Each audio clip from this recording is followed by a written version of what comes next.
Hello friends, आज मैं आपको बताने जा रहा हूँ profit and loss appropriation account. ये फंडामेंटल्स ऑफ फंड पार्टनरशिप का फंडामेंटल्स का बेसिक का पहला है प्रॉफिट एंड लॉस अकाउंट। इसमें आप पहले बनाते हैं डेबिट पर्टिकुलर्स अमाउंट, फिर पर्टिकुलर्स अमाउंट का करते पहले। इसमें क्या क्या आता है टू नेट लॉस। अच्छा, इसका लिए पहले आपको एक कहानी समझाते हैं, ठीक है। देखो, 3 पार्टनर है, मान लो ए बी सी, ठीक है। A B C, A B और सी। ए 20 लाख लगाए शुरू, ए बहुत अमीर खाता था तो वो 20 लाख लगाया, ठीक है। बी कम था तो वो बी और सी थोड़ा कम था लेकिन मेहनत करने वाले थे तो उन लोग लगाए 10 लाख, ठीक है।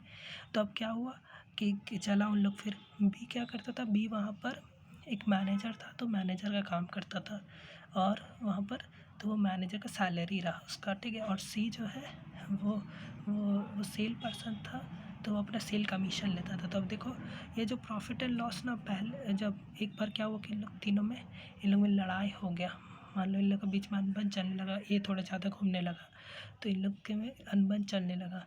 तो उसके में क्या किया कि पहले P&L अकाउंट से ही खाली हो जा रहा था, अब क्या किया गया कि P&L अप्रोप्रिएशन अकाउंट बनाया गया। अप्रोप्रिएशन का मतलब होता है बंटवारा करना, प्रॉफिट का बंटवारा।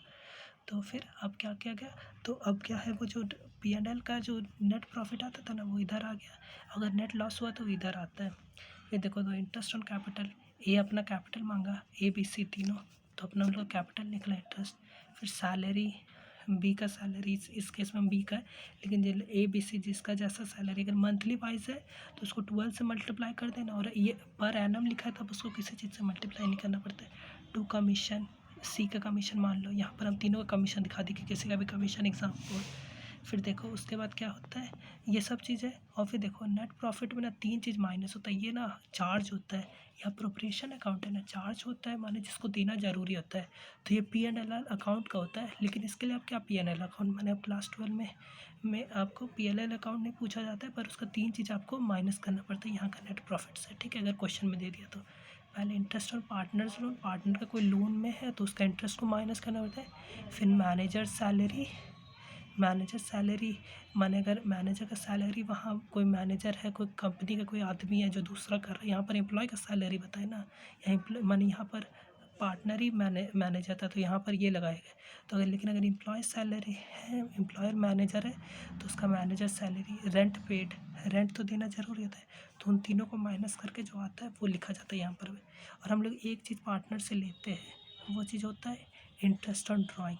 हम लोग इंटरेस्ट ऑन ड्राइंग लेते हैं अगर कोई पार्टनर कुछ पैसा ले गया, क्योंकि अगर हम नहीं लिया जाए तो सबको कितना भी पैसा उठा के चला जाएगा तो उस पर अनबन होगा, कोई कभी भी उठा ले। तो ये सब चीज़ माने देने के बाद जो बचता है तो रिजर्व एन अकाउंट, समझो आप 20 लाख के, 20 लाख में आपका 13 लाख खर्चा हो गया तो 7 लाख जो बचा, 7 लाख सबको बांट नहीं दिया जाएगा, 7 लाख में 4 लाख आप रख लिए कि उसको कुछ ही टाइप का, फिर 3 लाख जो बचा।